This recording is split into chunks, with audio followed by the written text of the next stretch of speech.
Hey, it's your girl KV back with another review for Love and Marriage Huntsville, Season 9, Episode 4, Steering into Scandal. I really planned to do this thing yesterday because I was like, I don't want the new episode to come out before I can do the old one because I don't feel like doubling up. It didn't happen. I had a long day, y'all. My baby just started ballet. She's a little ballerina. She had ballet class at 9. We went to a bookstore for a Grinch story time at 11:30. And then we went to my mother-in-law's where my brother-in-law ended up coming over while he was still in town and brought the kids. So we really couldn't leave because she had her cousins and she wanted to play all day. So we didn't get home till like 6 and I was like, that review ain't getting done. But here we are, finally getting done. Actually getting something done on a Sunday because these days are real sketchy. So Love and Marriage Huntsville, y'all. The opening scene, we see Destiny and Martell. They meet up at the park for a little chit chat. They're just sitting on the park bench, y'all. I said, okay, I guess sometimes you sit inside with a glass of wine. Sometimes you just sit on the park bench to have a little chit chat, I guess. Destiny, I felt so many emotions for Destiny in this scene. So many, y'all. So she made herself, human and endearing and everything at first. And then she just kind of goofed it all away right after that. So she starts off telling Martell that her dad had been ill. I think she said a tumor or something. I can't remember. But he had been ill and it required some hospital visits and things of that nature. And he's, getting better, but she's looking at holistic doctors and everything and just trying to get him well. Then she talks about how she just came from some space to sign a production warehouse type of deal because she's been producing Madani products. I think it's like candles, bath line, maybe something like that. Because, she had the beauty supply store. When she had the beauty supply store, I can't remember if she even had her own products in the beauty supply store. I just remember it had like that one little lonely shelf in all of that space. And Destiny with that beauty supply store, she didn't have business guiding. Like, I'm wondering if she just hopped off the building like, hey, I want to do a beauty supply store because I'm a beautician and I know she wanted to do a salon in the back, but Marcel was like, we're not finna build out no salon if you don't own this building. Like, that don't make no sense. So she had all these ideas, but nothing was really fleshed through. So, of course, the beauty supply store, the brick and mortar of it all, is now no longer. And she's completely e-commerce, so she's excited about this production deal. And I'm happy for her because that might be a more manageable space to kind of build up to a bigger business of having your own store. You know what I mean? Especially if you can't fill the store up to make it worthwhile of people coming in there, right? So he asked her how the trip went. And she was like, yeah, Melody was doing the most. Like, you ain't got no girl code if you hang out with my ex-husband's mistress and da-da-da-da. And she was like, well, girl, you doing all this huffing and puffing about hanging around the girl. First, I told you I ain't hanging around her. She was just there for his birthday, and I was there for his birthday along with all these other people, because remember, that was the story that she had, which makes sense. But she still could have kept the girl off the video if it mattered to her. But she was like, but you doing all this huffing and puffing, but you was the one that was teaching her how to respectfully cheat. And she was like, at that point, Martell is like, yeah, it's like, it's like she wanted me to cheat, being on the phone, talking to her. And then, yeah, let me know when Martell get there. It's like she wanted me to cheat. It's like she wanted me to cheat. And Destiny's like, yeah, that's when I just fell back from the situation. And then she just started being all nice to me. And, she just started being all nice to me out of nowhere. And I just can't keep up. I can't keep up with all her faces. Destiny, are you crazy? Like, this scene makes me feel like you are literally, something's wrong. The delusion is at an all-time high because it wasn't all of a sudden Melody started being nice to you. It was you creeping up the stairs like chest to chest of the I'm sorry. I'm sorry, Melody. I love you. I love you. It was that. And that's why she started being nice to you, because she's not going to be mean to somebody that's being nice to her, because that just makes you look like petty, immature and everything. So if you being nice, she gonna play nice too. But for her to be like, and then out of nowhere, she just starts being nice to me. That type of storytelling, when she know that the cameras are here for both situations, is scary. That you would really try to rewrite the history like that, as if we can't just flip back to the last episode, a couple episodes ago, and see what really happened, girl. It was nuts, really nuts. It's just, that's what made me be like, see, I was this close to having some kind feelings and heart towards you, and then you go and goof it off again, because this was just ridiculous. So they say they basically just start commiserating about Melody. They love her, but she don't want to fool with them no more. So it's disguised as rage. And, they can relate because they have both been dropped by Melody. So, hey, if it's going to be somebody that's going to talk about it sideways with, it's going to be you, my boo. And that is what they do. So they end up talking about going to the gym, working out. Martell was like, yeah, I haven't been to the gym yet. I just been running a lot. That's why I've been losing weight. Destiny was like, yeah, I haven't seen Trish. And he's like, why are you bringing up, what the fuck, man? Why are you bringing up her name? Why are you bringing up her name? And what the fuck? I'm sure tired. Why are you bringing up her name?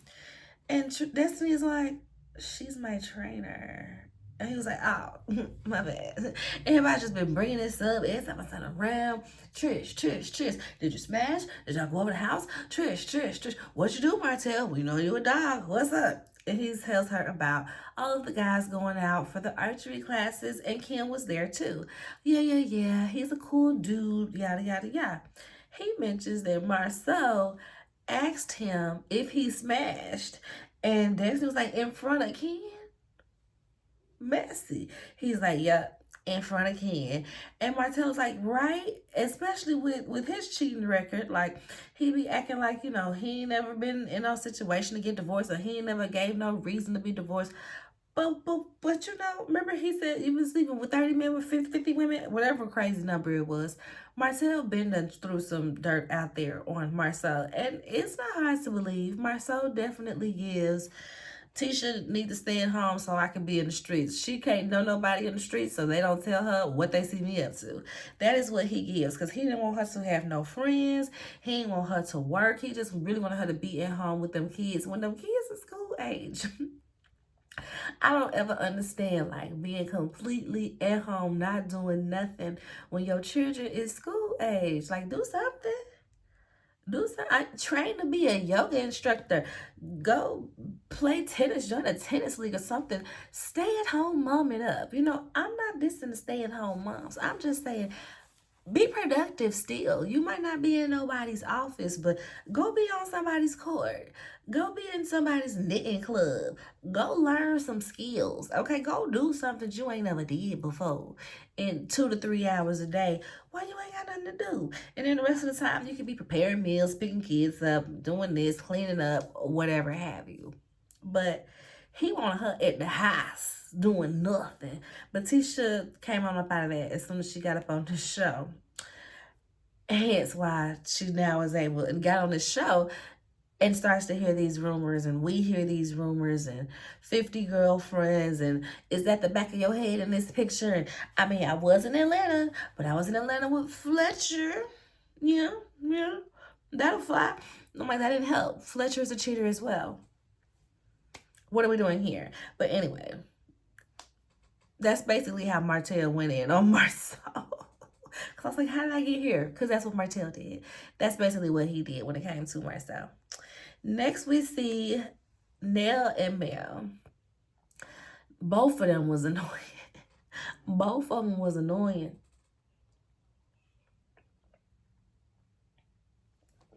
I got my tea mostly, y'all. I have been forgetting to get my Prosecco from Trader Joe's the past few weeks. Plus, I was needing to drink water, so I was just sticking to the water. But Nell and Mel, I feel like this Jen ain't got no stand. Hell.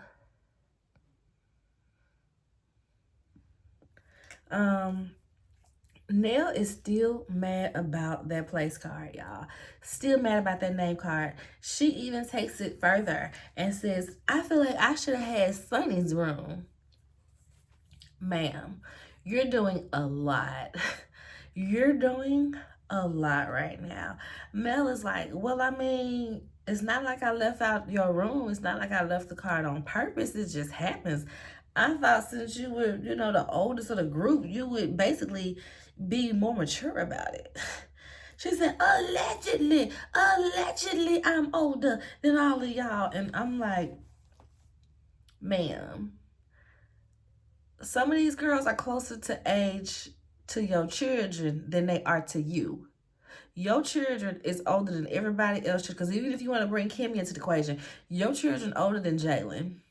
So it's given you're older than Kimmy. That's what it's giving. So, boo, don't give us that allegedly I'm the oldest in the group. And it's like, stop being so insecure about your age, baby. Wear it. Because whatever it is, you look good. Be like Karen over here. If it's triple 20, it's triple 20. 60 and fine. What Sheree said? Old and cold. Old and cold. Don't play with it. But that ain't her. So while they on the age topic, Melly was like, I mean, yeah, you did say you mentor people. And she's like, I have mentored you, Mel. Mel has to do the most theatrical grandstand. Me? You mentored me?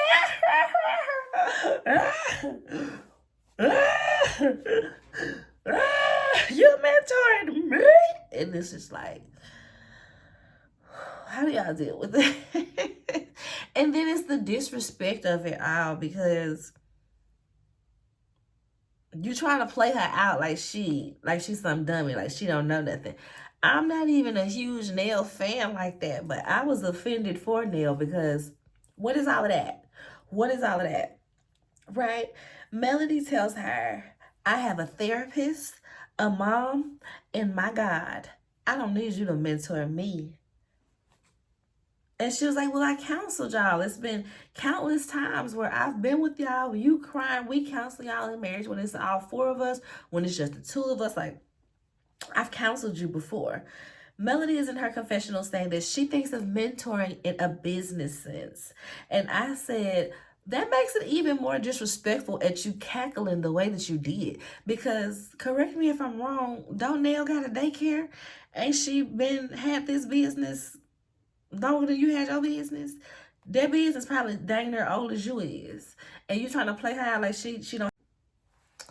The rage that comes through when I am recording and it's 1 o'clock and my alarm to take my vitamins interrupts my video. Now I have to put it through a whole nother app to merge it, and it is just so annoying. But anyway, Melody trying to play Nell like, mentor me? I think of mentor in a business sense.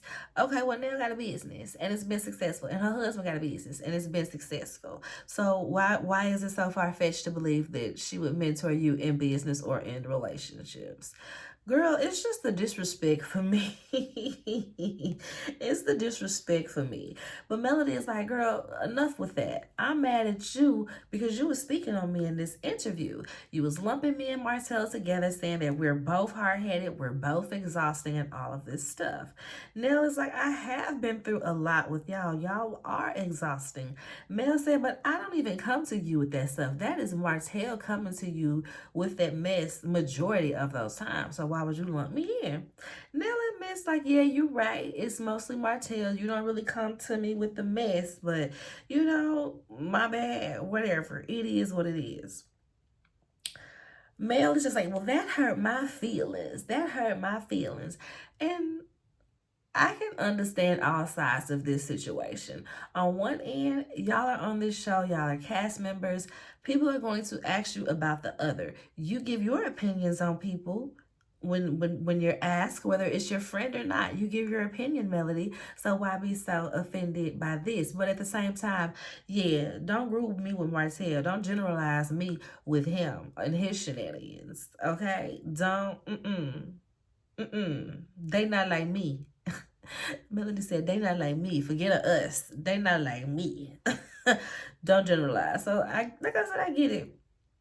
Maurice and his DUI, y'all. So this, every time I think about this, I always think about Funky Dineva, because when it happened, he got on his he do his little nightly what's it called? It's a live, his little nightly news type deal, and he has a Down to the Bar series where he goes to different bars, different cities, hang out, kick it with the people. He did one in Huntsville, and since he is acquainted with some of the people on the show, he hit up Marceau to have it at their cigar lounge, Black. Well, whatever day, say the party was on Friday, he get down on Thursday, he hit them up like, hey, I'm here, I got nothing to do tonight, what y'all doing? Marcel is like, yeah, we down at Black, come down here and meet us, we just drinking and stuff. He's fucking not even, and this is him telling the story. He said when he got there, that man was drunk. He didn't do nothing because people was like, fucking I didn't even went to Huntsville and got that man drunk, and now he done got a DUI. And I'm like, that's crazy, because that is what it looked like. That is what it looked like, and it's no laughing matter. I don't mean to make light of the situation, because it's not okay, especially at his big age, especially at his big profession, where your license can get taken away over some bull. Why is you out here drunk driving like that, sir? So yes, fucking not even said that wasn't his fault, but he probably did stay out a little longer because, hey, my friend here from out of town, turn up, another round of shots. So that's probably what happened, y'all. Everybody's weighing in on the situation. We see this little side scene where Melody is telling Shanita that she lost her granny to a drunk driving accident, so she don't give no passes on DUIs. That's a hard stop for her. She's not with it. Maurice is talking about he was scared to call Kimmy because they had been through a lot with her health scare. That's the words he used, y'all. Health scare. Kimmy had full-blown cancer. Didn't she have to have surgery and chemo? That is not a health scare. That is a threat to your health. That is a health incident. And I'm sure if he had thought about this more, he probably wouldn't have used that word. But it still burdens me. Because that's how he treated it. He treated it as a health scare versus she's fighting for her life. Because she's fighting for her life and you poking her in the booty to roll around and give you some. I'm sorry, like I said, that is unforgivable. That's divorce worthy for me. Yeah, I couldn't deal. But yes, y'all, he didn't want to call her because they had been through so much from the health scare. Kimmy says, when she woke up, and she did not say the time. She did not mention what time it was. She just said she woke up. So or did you wake up to pee at 3 o'clock in the morning and he wasn't in bed? Or did you wake up to cook breakfast at 8 o'clock and he wasn't in bed? The people, we want to know. But it looked like we're going to hear about it in the preview. So we shall see. She wakes up, she sees that he is not in bed. She's wondering where he is. She's thinking, maybe he fell asleep at work. That part, that maybe he fell asleep at work, lets me know that you woke up before 6 o'clock in the morning. You woke up before 6 o'clock in the morning. You woke up at about 4 a.m. and he was not in that bed because you think he fell asleep at work. Girl, so she gets in her car. She's like, being a nurse, the first thing that pops in her head is like, oh my God, I hope they're not harmed. I hope they're not in the hospital. Okay, very true. Same. So after, I ain't got no calls or nothing, I'm going to drive to the office because maybe he fell asleep at work, y'all. She also admits that she worries that he's not always completely honest with her. But the way she worded it was so manipulative to me. It was like, he's not always as forthcoming as I would like him to be. You can't trust him. He's not honest, okay? Don't try to flower it up a little bit. You cannot trust him. He says, well, I don't know if you can really help me, so I didn't really want to involve you. What? Huh? He's making excuses to try to prove that, yeah, I'm secrecy. I have this secrecy with you for a reason. And it's just, they just talking in circles, and she's just making excuses for hanging on and believing in the process of marriage. And I guess, I guess, y'all, we've seen worse. Trisha and Ken, they're cleaning out their garage, and they're talking about all the kids, really. One of her daughter is graduating from elementary school, so she's going on to another dance company, and she's got to get her all new little clothes and shoes and stuff for that. His daughter just got on the cheerleading team. Her son just graduated high school, and they're talking about how Marquez was acting at the graduation and the graduation party. Apparently, Marquez was at the side of his neck, had the nerve, the mitigated gall to say to Ken, "Thanks for coming." He was like, "Thanks for coming. We invited you. We paid for all of this. What are you talking about?" And then Trisha goes on to say that, of course, not only did they pay for the party and invite him to the graduation, they also gave him gas money to get there. Y'all, you had to ask your wife, your estranged wife, and her new boyfriend to give you gas money to get to your son's graduation. Yeah, Ken really stunted on you when he told you when y'all met up, like, you can confide in me too. They trust me, you can trust me too. They call me daddy, you can call me daddy too. Daddy, you said I can call you daddy, right? Can I get some gas money? Thanks, daddy. That was Marquez on the phone. Because ain't no way. Ain't no way, honey. They talk about how they were supposed to sign the paper. They're supposed to go get it notarized, the divorce papers. And he was just like, "Oh, I'll be back next weekend." Are you gonna need gas money too? You gonna need gas money then too? Like, boy, if you don't get down to the notary, Ken is like, "This will get done whether it's with him or without him. We'll figure it out." Yada yada yada. Trish was like, "Well, just don't even speak that into existence." He like, "Girl, we're here. What do you mean speaking into existence? We have to prepare for anything that would happen.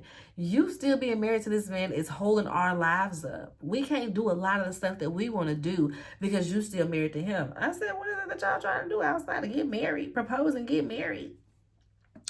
But yes, y'all. Next we see Nell and Fletcher.